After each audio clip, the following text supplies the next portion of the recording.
Pyro Jack is a common enemy throughout the Megami Tensei series, even showing up in the spin-offs like Persona. He's even started a couple spin-off games of his own alongside his more famous brother Jack Frost and the other Jack in their strange little family, Jack the Ripper. In the Japanese versions of the game, however, he's instead known as the much more recognizable Jack-o'-lantern, who people may not realize is a mythical figure that the carved pumpkins we all know are in part based around. But I'm getting ahead of myself. Let's start with those carved pumpkins. Jack-o'-lanterns. What are they? Why are they called that? Where do they come from? And why do we make them for Halloween? To answer all those questions, we travel back in time to Celtic Ireland and the Irish festival of Samhain. In the Celtic calendar, the new year began on November 1st. This meant that October 31st, the day of the Samhain festival, was the final day of the year. This was important to the Irish people, as on the night of the last day of the year, the barriers between the world of the living and the world of spirits went down for that one night every year. This meant that all ghosts and spirits, be they departed dead or malevolent entities, could, for good or ill purpose, roam the countryside and do as they willed until sunrise. In order to avoid any ghostly encounters, the Celtic folk turned to their greatest defense against the dark forces. Of course, I am talking about turnips. They would carve scary faces into turnips and leave them out on their doorsteps to counter-spook these spooky spirits away. Hollowing it out and putting a candle inside one of these so-called ghost turnips granted additional protection. Frankly, evil spirits seem to be a pretty cowardly lot if they're scared of a turnip. I mean, how bad Oh my god.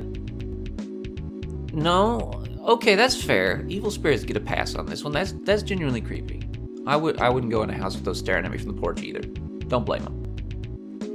You will notice, however, that this is a turnip, not a pumpkin. While pumpkins have been cultivated for nearly 10,000 years, they are native not to Ireland, but North America, a place that Europe at large would have no idea existed for more than 1,000 years to come. The Celts had to make do with what they had, and what they had was turnips. The ghost turnip tradition survived well into more modern times, however, and Irish immigrants coming to the newborn United States of America brought Samhain tradition with them. However, turnips were far less common in America compared to Ireland, but the mighty pumpkin was in ample supply. It's also much easier to carve and a lot bigger, too. Thus, the humble turnip was forever usurped as the go-to ghoul-getter-rid-of-her and replaced by the jack-o'-lanterns we know today. Oh, but why are they called that? To explain that, we jump forward a bit from Celtic Ireland, but we stay in the general neighborhood. Now we're at 18th century England. In that time, it was common to call men whose names one did not know a common name like Jack. You see this, for example, in the moniker given to an unknown killer from later in that era known as Jack the Ripper. In this case, it would be used to refer to your local night watchman who would have a lantern out to light his patrols and keep the murky fog at bay. This Jack with a lantern would be known as a jack-o'-lantern, obviously to differentiate him from the myriad other Jacks you might come across that day. Now we divert briefly back to the bogs of Ireland to talk about the other more sinister meaning of the word. In marshes, bogs, graveyards, and other forlorn, decaying places of the world, a mysterious phenomenon can sometimes be observed. The ignis fatuus, quite literally foolish fire in Latin. These floating lights are known by a lot of names: ignis fatuus, friars' lanterns, ghost lights, will-o'-the-wisp, and my personal favorite, hinky punks. They're also known as jack-o'-lanterns, as they resemble a wandering figure only seen in the dark by the bobbing and swaying of his faint lantern light. These phenomena are believed by some to lure unsuspecting travelers to their untimely deaths. In reality, they're tiny pockets of gas, usually phosphine or methane, produced by decaying organic things, common material in places like forest bogs and graveyards. They oxidize rapidly in the open air and give off a momentary bright glow until they dissipate too much and simply vanish. The part about luring travelers to their deaths is not entirely a myth, however. Wandering into a peat bog at night in the dark, you may very well never come out. One wrong step, and what you thought was solid mossy ground opens up underfoot, plunging you into almost bottomless dark water with no sense of which way is up.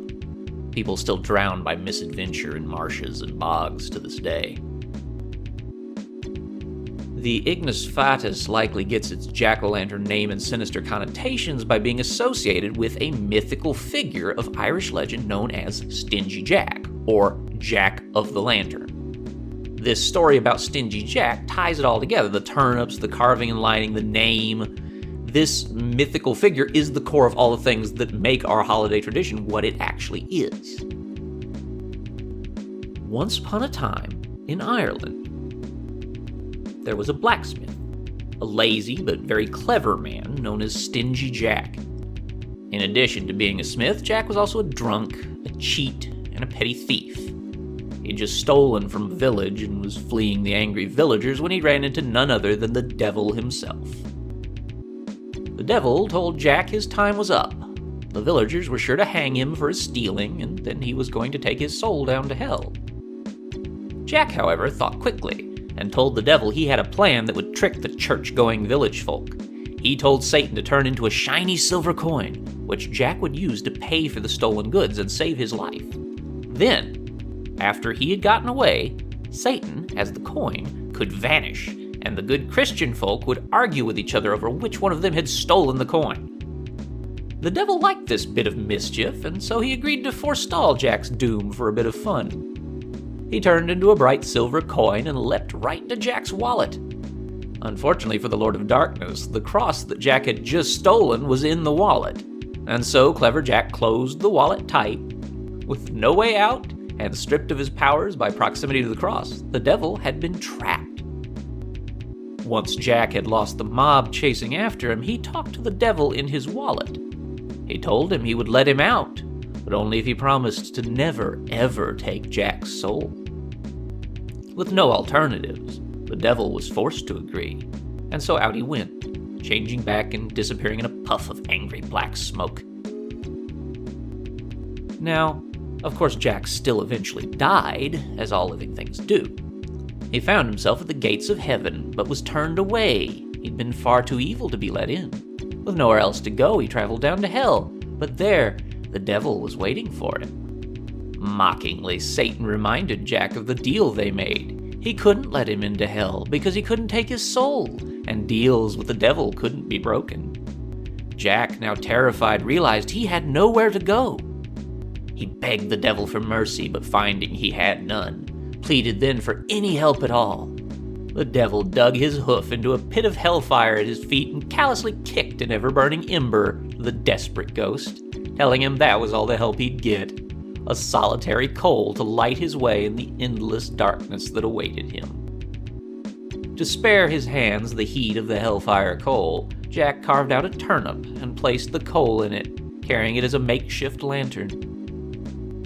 From then on, he was known as Jack of the Lantern, a vagabond soul of a man too ingenious for his own good, too evil for heaven, too clever for hell.